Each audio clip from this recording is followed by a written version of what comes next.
Markets mostly higher on Thursday, with the exception of soybeans. Jeff Hogendoorn with Professional Ag Marketing is back with us. All right, Jeff, let's talk about the grain trade. We feel like we're searching for direction there. We kind of hold support technically, but we can't take out resistance either. Yeah, it's very much in a sideways trend here for sure.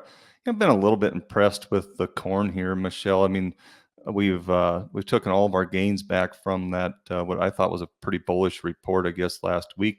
So that's obviously disappointing. But the way just the last couple days, I know we're grasping at straws a little bit, but it sounds like we found some pretty good support here. Now we've kind of acting like we want to build off that, and I wonder if we can't.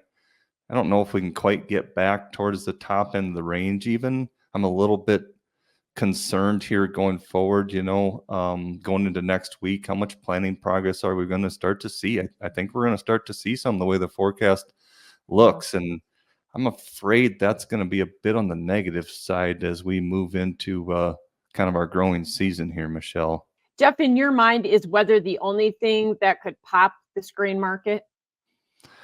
I kind of think so. I'm sure there's some other things out there that I'm not thinking of, but from a grain producer's perspective, it's probably all you really need. The acres piece is important to me. When we were going to have 92 million acres, weather wasn't going to matter as much. Now you're down at 90 million. Weather's going to matter, and for the 8 years out of 10, that's usually bullish.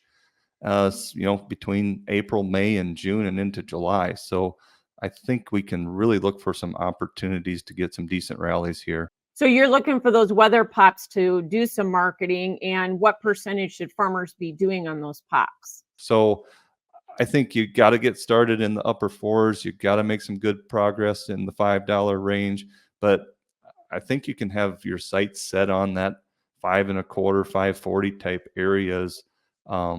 To really finish up the marketing that you want to do, as you kind of crawl through the growing season here. So, Jeff, do you think the funds stay short during planting season, or at what point do they feel like they need to put some risk premium back into the market? That's a really fair point. It would be unusual for those guys to end up being short all the way through April, wouldn't it? So no, I suspect you're going to see them wanting to exit a bigger portion of their position as you get to the back half of April. I think that's a very fair observation.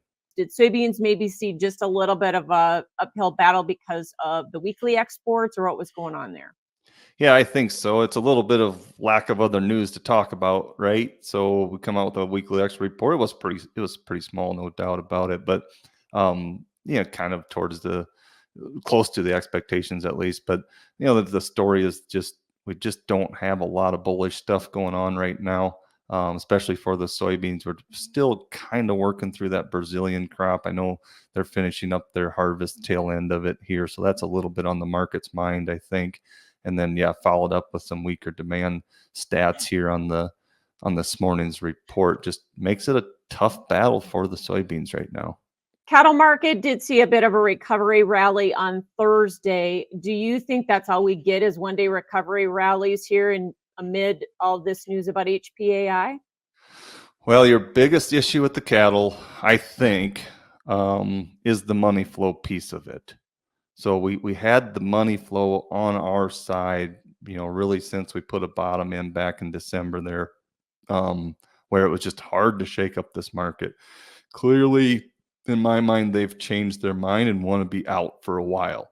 And seasonally, that's maybe not horribly surprising that they would find some better things to do, as you go through the last part of March and into April. So it's going to be difficult. You're almost going to have to prove that big money wrong. You're going to have to trade some positive cash news, late April into May, something like that, where that money flows like, oh, shoot, I guess we were kind of wrong about the cattle.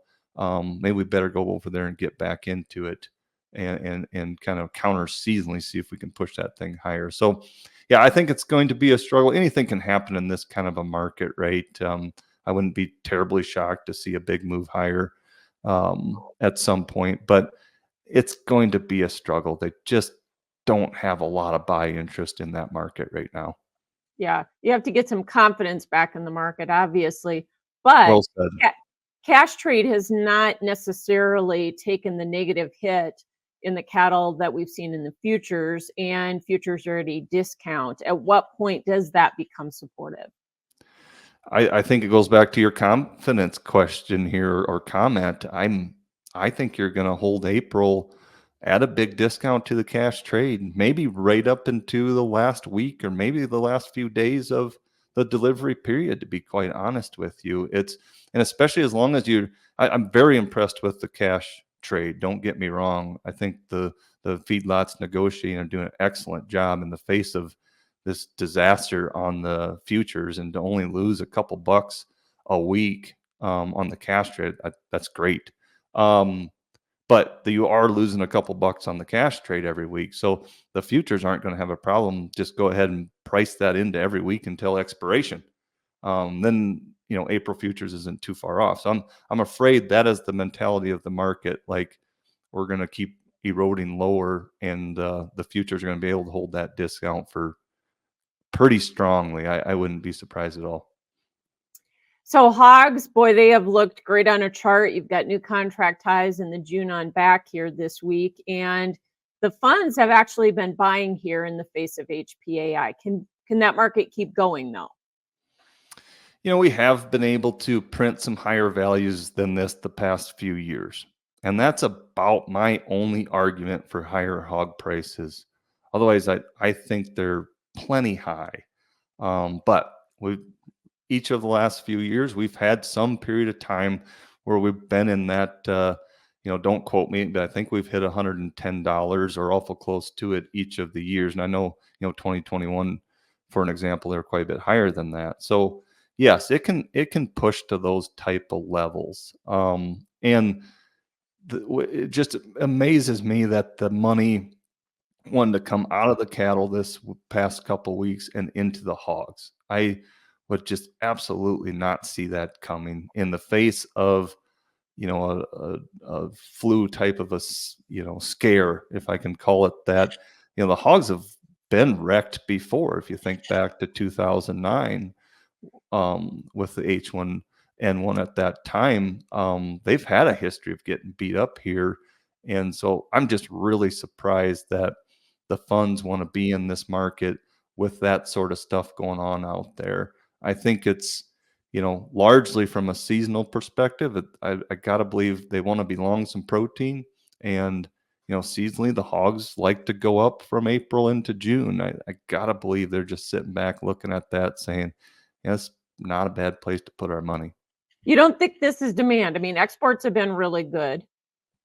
Yeah, that's very fair. I get a lot of conversations where I just want to hit on the supply side, and I know we didn't talk about that a ton, but the demand is impressive, probably both on the cattle side or on the beef side as well as the pork. Thanks for joining us, Jeff Hogendoorn with Professional Ag Marketing. That is Markets Now.